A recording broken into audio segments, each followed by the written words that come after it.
Hi ಎಲ್ರಿಗೂ ನಮಸ್ಕಾರ. ನಾನಿವತ್ತು ಹೆಸರುಕಾಳು ಪಲ್ಯ ಯಾವ ರೀತಿ ಮಾಡೋದಂತ ಹೇಳ್ಕೊಡ್ತಾ ಇದ್ದೀನಿ. ಮೊದಲು ನಾನಿಲ್ಲಿ ಅರ್ಧ ಗ್ಲಾಸಷ್ಟು ಹೆಸರುಕಾಳನ್ನು ಚೆನ್ನಾಗಿ ತೊಳೆದಿಟ್ಕೊಂಡಿದ್ದೀನಿ.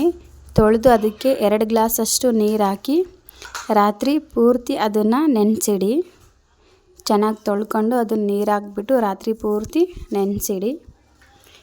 ನೋಡಿ, ನಾನಿಲ್ಲಿ ಚೆನ್ನಾಗಿ ತೊಳಿತಾ ಇದ್ದೀನಿ. ಇವಾಗ ಇದರಲ್ಲಿ ನೀರು ಹಾಕ್ಬಿಟ್ಟು ನೆನಿಡಿ. ಬೆಳಿಗ್ಗೆ ನೋಡಿ ಯಾವ ಥರ ಹೆಸರುಕಾಳು ನೆಂದಿದೆ ಅಂತ ಹೇಳ್ಬಿಟ್ಟು ಎಷ್ಟು ಚೆನ್ನಾಗಿ ನೆಂದಿದೆ. ಸೊ ಇವಾಗ ನಾವು ಇದನ್ನು ಒಂದು ಕುಕ್ಕರ್ಗೆ ಹಾಕ್ಕೊಂಡು 1-2 ಗ್ಲಾಸಷ್ಟು ನೀರು ಹಾಕ್ಕೊಳ್ಳಿ. ಇದನ್ನು 1-2 ವಿಸಿಲ್ ಹೊಡೆಸ್ಕೊಳ್ಬೇಕು. ನಾನು ಇವಾಗ ಕುಕ್ಕರಲ್ಲಿ ಹಾಕ್ಕೊಂಡಿದ್ದೀನಿ. ಇವಾಗ 1-2 ಗ್ಲಾಸ್ ನೀರು ಹಾಕ್ಕೊತಾ ಇದ್ದೀನಿ. ನೀರು ಹಾಕ್ಕೊಂಡು ಕುಕ್ಕರ್ನ ಕ್ಲೋಸ್ ಮಾಡಿ 2 ವಿಸಿಲ್ ಬರೋವರೆಗೂ ಬಿಡಿ. ಕುಕ್ಕರ್ 2 ವಿಸಿಲ್ ಹೊಡೆಯೋಷ್ಟರಲ್ಲಿ ನಾನಿವಾಗ 1 ಟೊಮಾಟೊ, 4 ಮೆಣಸಿನ್ಕಾಯಿ ಮತ್ತು ಬೆಳ್ಳುಳ್ಳಿ ಸಿಪ್ಪೆನ ಬಿಡಿಸಿಟ್ಕೊಂಡಿದ್ದೀನಿ. ನಿಮಗೆ ಮೆಣಸಿನ್ಕಾಯಿ ಜಾಸ್ತಿ ಬೇಕಂದರೆ ಹಾಕ್ಕೊಳ್ಳಿ. ನಾನಿಲ್ಲಿ 4 ಮೆಣಸಿನ್ಕಾಯಿ ಹಾಕ್ಕೊಂಡಿದ್ದೀನಿ.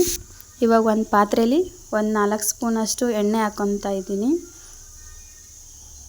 ಎಣ್ಣೆ ಚೆನ್ನಾಗಿ ಬಿಸಿ ಆಗಬೇಕು. ಎಣ್ಣೆ ಚೆನ್ನಾಗಿ ಬಿಸಿ ಆದಮೇಲೆ ಎಣ್ಣೆಯಲ್ಲಿ ಸಾಸಿವೆ, ಜೀರಿಗೆ, ಕರಿಬೇವು ಹಾಕ್ಕೊಳ್ಳಿ. ಇವಾಗ ಎಣ್ಣೆ ಇನ್ನೂ ಬಿಸಿ ಆಗಿಲ್ಲ ನೋಡಿ. ಇವಾಗ ನಾನು ಜೀರಿಗೆ, ಸಾಸಿವೆ, ಕರಿಬೇವು ಹಾಕ್ಕೊಂಡಿದ್ದೀನಿ. ಎಲ್ಲನೂ ಚೆನ್ನಾಗಿ ಫ್ರೈ ಮಾಡ್ಕೊಳ್ಳಿ. ನೆಕ್ಸ್ಟ್ ನಾನು ಬೆಳ್ಳುಳ್ಳಿನ ಹಾಕ್ತಿದ್ದೀನಿ. ನಾನು ಇದಕ್ಕೆ ಈರುಳ್ಳಿನ ಹಾಕ್ತಾಯಿಲ್ಲ, ಬೆಳ್ಳುಳ್ಳಿ ಹಾಕ್ಬಿಟ್ಟು ಮಾಡ್ತಿದ್ದೀನಿ. ಬೆಳ್ಳುಳ್ಳಿನ ಹಾಕ್ತಾಯಿದ್ದೀನಿ. ಇವಾಗ ನಾನು ಕಟ್ ಮಾಡಿರೋ ಮೆಣಸಿನ್ಕಾಯಿನ ಹಾಕ್ತಿದ್ದೀನಿ. ಎಲ್ಲನೂ ಚೆನ್ನಾಗಿ ಮಿಕ್ಸ್ ಮಾಡ್ಕೊಳ್ಳಿ. ನಾನು 1 ಟೊಮೊಟೊನ ಕಟ್ ಮಾಡಿ ಇಟ್ಕೊಂಡಿದ್ದೆ. ಇವಾಗ ಆ ಟೊಮೊಟೊನ ಹಾಕ್ತಾಯಿದ್ದೀನಿ.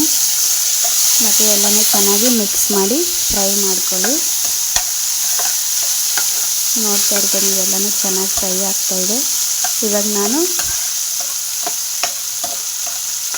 ಇದಕ್ಕೆ ಅರಿಶಿನ ಪುಡಿ ಮತ್ತು ಉಪ್ಪು ಹಾಕ್ಕೊತೀನಿ. ಇವಾಗ ನಾನು ಇದಕ್ಕೆ ಅರಿಶಿನ ಪುಡಿ ಹಾಕ್ತಿದ್ದೀನಿ. ಒಂದು ಅರ್ಧ ಸ್ಪೂನಷ್ಟು, 1 ಸ್ಪೂನಷ್ಟು ಉಪ್ಪು ಹಾಕ್ತಿದ್ದೀನಿ. ಮತ್ತು ಎಲ್ಲನೂ ಚೆನ್ನಾಗಿ ಮಿಕ್ಸ್ ಮಾಡ್ಕೊಳ್ಳಿ. ಲೋ ಫ್ಲೇಮಲ್ಲಿ ಇಟ್ಕೊಂಡು ಎಲ್ಲನೂ ಚೆನ್ನಾಗಿ ಮಿಕ್ಸ್ ಮಾಡ್ಕೊಳ್ಳಿ. ನಾನು ಕೊತ್ತಂಬರಿ ಸೊಪ್ಪನ್ನ ಕಟ್ ಮಾಡಿ ಇಟ್ಕೊಂಡಿದ್ದೆ. ಇವಾಗ ಕೊತ್ತಂಬರಿ ಸೊಪ್ಪನ್ನ ಹಾಕಿ ಇವಾಗ ನಾನು ಬೇಯಿಸ್ಕೊಂಡಿರೋ ಹೆಸರುಕಾಳನ್ನು ಇದರಲ್ಲಿ ಹಾಕಿದ್ದೀನಿ. ಎಲ್ಲನೂ ಚೆನ್ನಾಗಿ ಮಿಕ್ಸ್ ಮಾಡ್ಕೊಳ್ಳಿ. ಎಲ್ಲನೂ ಚೆನ್ನಾಗಿ ಮಿಕ್ಸ್ ಮಾಡ್ಕೊಳ್ಳಿ. ಉಪ್ಪೇನಾದರೂ ಕಮ್ಮಿ ಆಗಿದೆ ಅಂತ ಅನಿಸಿದರೆ ನೀವು ಇವಾಗ ಆ್ಯಡ್ ಮಾಡ್ಕೊಳ್ಬೋದು. ಎಲ್ಲನೂ ಚೆನ್ನಾಗಿ ಮಿಕ್ಸ್ ಆದಮೇಲೆ ನಾನು ಕೊತ್ತಂಬರಿ ಸೊಪ್ಪನ್ನ ಕಟ್ ಮಾಡಿ ಇಟ್ಕೊಂಡಿದ್ದೆ. ಮತ್ತೆ ಒಂದು ಸ್ವಲ್ಪ ಕೊತ್ತಂಬರಿ ಸೊಪ್ಪನ್ನ ಹಾಕಿ ಮಿಕ್ಸ್ ಮಾಡ್ತಿದ್ದೀನಿ. ನೋಡಿ, ಎಲ್ಲನೂ ಚೆನ್ನಾಗಿ ಮಿಕ್ಸ್ ಮಾಡಿ. ಎಲ್ಲ ಚೆನ್ನಾಗಿ ಮಿಕ್ಸ್ ಆದಮೇಲೆ ನೋಡ್ತಾ ಇರ್ಬೋದು ನೀವು ಯಾವ ಥರ ರೆಡಿ ಆಗಿದೆ ಅಂತ ಹೇಳಿ. ನೋಡಿ, ಹೆಸರುಕಾಳು ಪಲ್ಯ ರೆಡಿ ಆಯಿತು.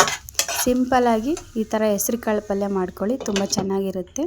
ಇವಾಗ ಪ್ಲೇಟ್ನ ಕ್ಲೋಸ್ ಮಾಡಿ ಒಂದು 10 ಸೆಕೆಂಡ್ ಅಷ್ಟು ಬೇಯಿಸ್ಕೊಂಡ್ರೆ ಸಾಕು. ಹೆಸರುಕಾಳು ಪಲ್ಯ ರೆಡಿ ಆಯಿತು.